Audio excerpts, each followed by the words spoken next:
καλώς ήρθατε στο κανάλι μου. Εγώ είμαι η Ντάρια ή αλλιώς η Καλεντή στο Instagram και το σημερινό βίντεο είναι ένα βίντεο με συνταγές.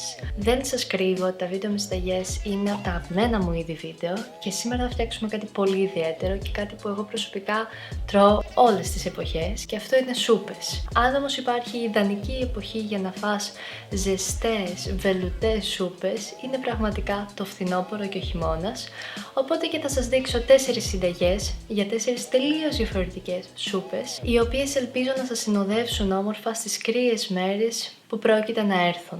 Ας περάσουμε στο διατάφτα λοιπόν ή αλλιώς στην κουζίνα. Η πρώτη μας συνταγή είναι μία εναλλακτική ντοματόσουπα. Για την όχι τόσο παραδοσιακή ντοματόσουπα θα χρειαστούμε 2 πιπεριές κόκκινες κέρατο, 2 καρότα μεσαία, 1 κρεμμύδι μεγάλο, 250 γραμμάρια ντοματίνια ή 3 μεγάλες ντομάτες ώριμες, 1 κύβο λαχανικών, 2 σκυλίδες σκόρδο μεγάλες, 2-3 κουταλιές της σούπας ντοματοπελτέ και 5-6 φύλλα βασιλικό. Από μπαχαρικά θα χρειαστούμε μία κουταλιά της σούπας σαλάτι, μία κουταλιά του γλυκού καστανή ζάχαρη, πάπρικα και πιπέρι καγέν. Ενώ με τις φέτες ψωμί θα φτιάξουμε τα δικά μας κρουτόν. Αν με παρακολουθείτε κάποιο καιρό, θα ξέρετε ότι έχω καταγωγή από Ουκρανία, οπότε και στα μέρη μου τρώμε ντοματοχυμό για πρωινό, μπόρς για μεσημεριανό και για βραδινό ακρόσκα. Κάτι ελαφρύ δηλαδή. Οι σούπες είναι βαθιά ριζωμένες στην παράδοσή μας και ειδικά οι ντοματόσουπες. Επειδή εμένα όμως δεν μου αρέσουν τόσο τα βαριά πιάτα, σήμερα θα σας δείξω μια πιο ελαφριά και υγιεινή εκδοχή της σούπας αυτής.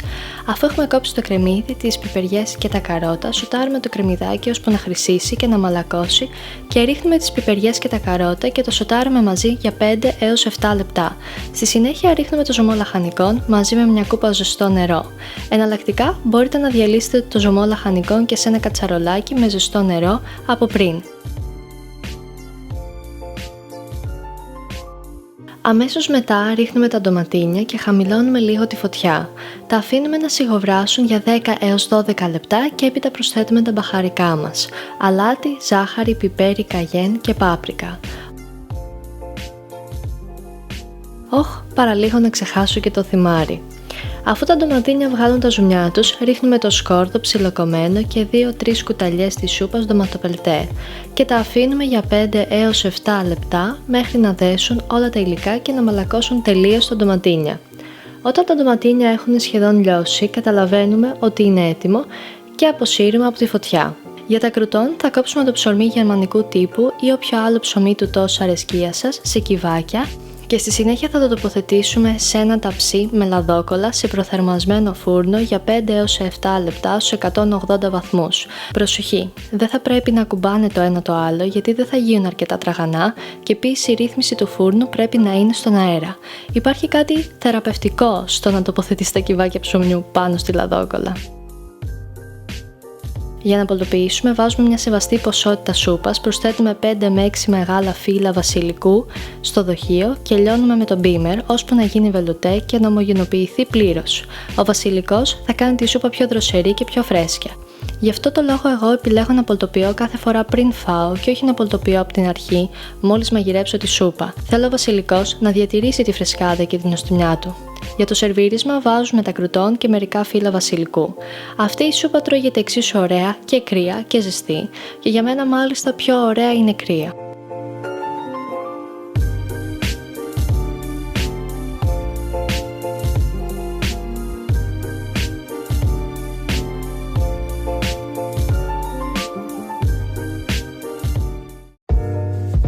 Η επόμενη σούπα είναι αυτή η βελουτέ κολοκυθόσουπα. Είναι Οκτώβρης, πλησιάζει στο Halloween και είναι η εποχή της κολοκύθας. Οπότε η κολοκυθόσουπα δεν θα μπορούσε να λείπει από αυτό το βίντεο. Για την κολοκυθόσουπα θα χρειαστούμε 1 κύβο λαχανικών, 3 πατάτες, 1 γλυκοπατάτα, 2 μεσαία κρεμμύδια, 1 κιλό κολοκύθα, 50 γραμμάρια λιαστές ντομάτες, 200 ml κρέμα καρύδας και 2 μεγάλες σκυλίδες σκόρδο. Από μπαχαρικά θα χρειαστούμε τζίντζερ σε σκόνη, πιπέρι, αλάτι και πάπρικα. Για το σερβίρισμα μπορούμε να πασπαλίσουμε με κολοκυθόσπορο ή ηλιόσπορο.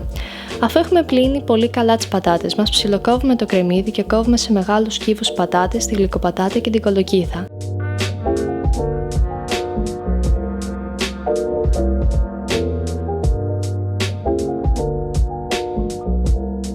Φυσικά, για να κόψουμε την κολοκύθα πρέπει πρώτα να την ξεφλουδίσουμε. Κάτι στο οποίο εγώ δεν τα κατάφερα πολύ καλά. Αυτό που ίσως βοηθάει είναι να κόβουμε την κολοκύθα σε μικρότερα κομμάτια και να ξεφλουδίζουμε κομμάτι-κομμάτι. Ας περάσουμε όμως στη συνταγή. Τσιγαρίζουμε τα κρεμμύδια και αφού μαλακώσουν και αρχίζουν να βγάζουν υγρά, βάζουμε τις λιαστές ντομάτες. Οι λιαστές ντομάτες μπορεί να φαίνονται ένα έξτρα υλικό που δεν είναι απαραίτητο, αλλά πραγματικά είναι το μυστικό συστατικό που θα ξεχωρίσει αυτή τη σούπα. Προσωπικά προτιμώ τις αποξηραμένες και όχι αυτές μέσα στο λάδι, αλλά μπορείτε να βάλετε όποιους σας αρέσουν περισσότερο. Αφού οι λιαστές αποκτήσουν λίγο όγκο και ζωντανέψουν, προσθέτουμε τις πατάτες και το νερό μαζί με τον κύβο λαχανικών. Αυτή τη φορά έφτιαξα το δικό μου κύβο λαχανικών, κρατώντας το ζωμό από τα λαχανικά που έβρασα και που τα έβαλα στην παγωθήκη και έπειτα στην κατάψυξη. Voilà, zero waste ζωμός λαχανικών. Στη συνέχεια προσθέτουμε τα μπαχαρικά μας που είναι αλάτι, πιπέρι καγέν, πάπρικα και τζίντζερ σε σκόνη. Μην το φοβηθείτε το τζίντζερ, ταιριάζει πολύ στις σούπες και δίνει αυτό το κάτι έξτρα και στη συγκεκριμένη σούπα θα δέσει πάρα πολύ ωραία με τα υπόλοιπα υλικά. Ανακατεύουμε και αφού βράσουν οι πατάτες για 10 έως 15 λεπτά προσθέτουμε και την κολοκύθα που θέλει λιγότερη ώρα. Σκεπάζουμε και βράζουμε για άλλα 12 έως 15 λεπτά. Μόλις η κολοκύθα αρχίσει να μαλακώνει, προσθέτουμε το μαγικό συστατικό, την κρέμα καρύδας. Ξέρετε πόσο αγαπώ τη συγκεκριμένη κρέμα καρύδας, αλλά όπως βλέπετε έχει αλλάξει συσκευασία και φοβάμαι ότι μαζί με το rebranding άλλαξε και η σύσταση και μου φαίνεται πιο νερωμένη τώρα. Όχι τόσο κρεμώδης και πηχτή όπως ήταν παλιά. Τέλος πάντων, αν και έχω νευριάσει λίγο, θα το ξεπεράσω. Αφού προσθέσουμε την κρέμα και ρίξουμε μέσα το σκόρδο ψιλοκομμένο ή λιωμένο στην πρέσα, χαμηλώνουμε τη φωτιά και αφήνουμε να σιγοβράσει για άλλα 10 έως 12 λεπτά. Καταλαβαίνουμε ότι είναι έτοιμη η σούπα όταν η κολοκύθα έχει μαλακώσει αρκετά, αλλά δεν διαλύεται τελείως και η σούπα έχει πάρει αυτό το απαλό πορτοκαλί χρώμα. Φυσικά, η κολοκυθόσουπα γίνεται και με την άλλη μακρόστενη και μικρή κολοκύθα που συνήθως στο σούπερ μάρκετ βρίσκουμε ως κολοκύθα έβειας. Αφού έχουμε αποσύρει από τη φωτιά, βάζουμε πάλι την ποσότητα που θέλουμε στο ειδικό δοχείο και λιώνουμε με το μπίμερ. Προτιμώ να μην πολτοποιώ όλη τη σούπα με μιας, γιατί τη μία μέρα μπορεί να την προτιμώ πιο πηχτή, ενώ την άλλη μέρα λίγο πιο αραιή. Οπότε και την πολτοποιώ λίγο πριν φάω.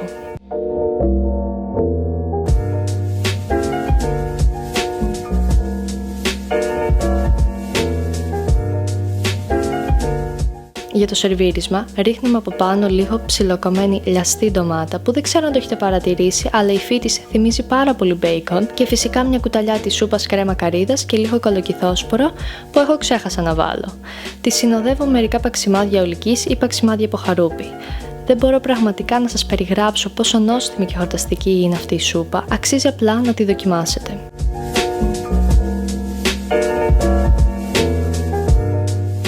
Η επόμενη σουπίτσα είναι μανιτάρι μπρόκολο.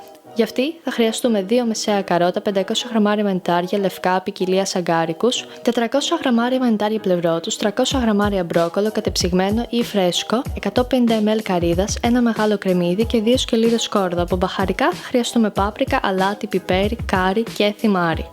Αφού έχουμε ψιλοκόψει τα κρεμμύδια, τα καρότα και έπειτα σε μεγαλύτερα κομμάτια τα μανιτάρια, πριν αρχίσουμε να τσιγαρίζουμε, θα πάρουμε το ελαιόλαδο που κανονικά θα χρησιμοποιήσουμε για το τηγάνισμα και θα λιώσουμε τη μία σκελίδα σκόρδο. Το έκανα αυτό γιατί ήθελα τα μανιτάρια να αποκτήσουν μια διακριτική μυρωδιά σκόρδου που θα δώσει μια πολύ ωραία επίγευση έπειτα στη σούπα μου. Αφού τσιγαρίσουμε το κρεμμύδι και το σκόρδο και πάρουν λίγο χρώμα, ρίχνουμε τα μανιτάρια μας. Μη σας τρομάζει που δεν χωράνε, θα συρρικνωθούν και θα μπορούν εύκολα να ανακατευτούν.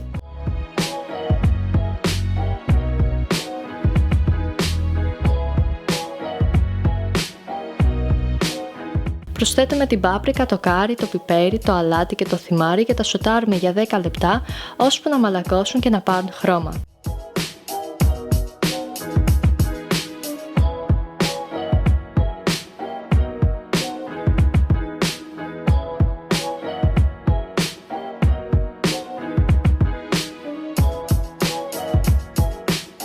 Παράλληλα, βράζουμε σε ξεχωριστή κατσαρόλα το μπρόκολο για 5 έως 7 λεπτά.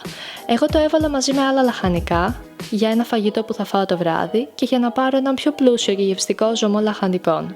Αφού βράσει, αποθηκεύουμε 500 ml ζωμό και βγάζουμε το μπρόκολο. Μεταφέρουμε τα μανιτάρια μας με τα υπόλοιπα λαχανικά σε μια μεγάλη κατσαρόλα, ρίχνουμε μέσα το μπρόκολο, προσθέτουμε το ζωμό και το υπόλοιπο σκόρδο ψιλοκομμένο και την κρέμα καρύδας. Όπως είδατε, δοκίμασα κρέμα καρύδας από μια άλλη εταιρεία και ήταν δυστυχώς περίπου η ίδια σύσταση. Μαγειρεύουμε για 10 λεπτά ώσπου να δέσει λίγο και αποσύρουμε από τη φωτιά. Αυτή τη σούπα μπορεί να τη φάτε και χωρίς να την κάνετε βελουτέ. Είναι εξαιρετικά νόστιμη και πολύ ιδιαίτερη. Επίσης, αν δεν σας αρέσει καθόλου το μπρόκολο, μπορείτε να την παρασκευάσετε και σαν να είναι μανιταρόσουπα. Εγώ ωστόσο θα την πολτοποιήσω πάλι στο μπίμερ για να γίνει βελουτέ. Σερβίρουμε με λίγο κρέμα καρύδας, φρέσκο βασιλικό και πίτες ολικής αλέσεως.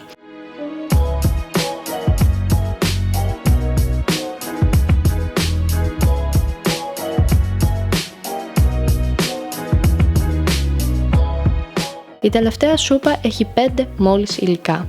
Για να τη φτιάξουμε θα χρειαστούμε 5 μέτριες πατάτες, 3 καρότα, 2 μεσαία κρεμμύδια, 500 γραμμάρια αρακά κατεψυγμένο, 500 ml ζωμό και 2 σκυλίδες σκόρδο. Από μπαχαρικά θα χρησιμοποιήσουμε αλάτι, πάπρικα, πιπέρι, θυμάρι και φρέσκο άνηθο. Δεν θα σας δείξω πλάνο που ψιλοκόβω, γιατί νομίζω ότι όλοι έχετε μάθει να ψιλοκόβετε μαζί μου πλέον. Αρχικά σοτάρουμε το κρεμμύδι και αφού χρυσίσει προσθέτουμε τα καρότα, τις πατάτες και το μισό ζωμό λαχανικών και αφήνουμε να βράσουν για 15 έως 20 λεπτά. Μόλις βράσουν λίγο και μαλακώσουν, βάζουμε τον αρακά, τον υπόλοιπο ζωμό και το σκόρδο και ανακατεύουμε.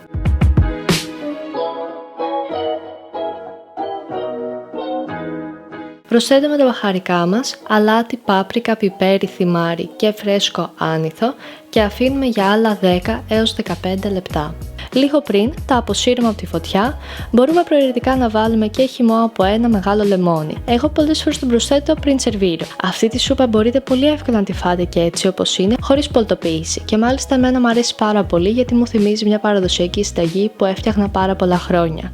Αλλά θα την περάσω πάλι από το μπίμερ μόνο και μόνο γιατί έχω πάρα πολύ περιέργεια να δω τι χρώμα θα έχει και σερβίρω με λίγο φρέσκο άνηθο. Λοιπόν, ήρθε η ώρα για τη δοκιμή. Είναι η σούπα με τον αρακά η τελευταία. Και η αλήθεια είναι ότι είναι η πρώτη φορά που την κάνω βελουτέ. Τις άλλες φορές την είχα κάνει πιο σούπα, αλλά μπορεί να τη φάτε και με τους δύο τρόπους, δεν παίζει ρόλο.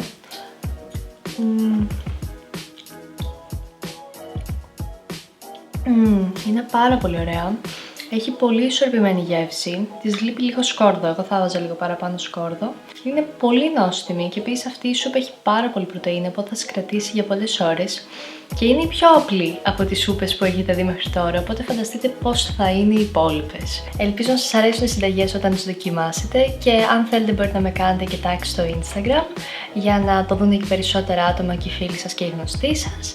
Και σας ευχαριστώ πάρα πολύ που είδατε αυτό το βίντεο. Τα λέμε την επόμενη εβδομάδα.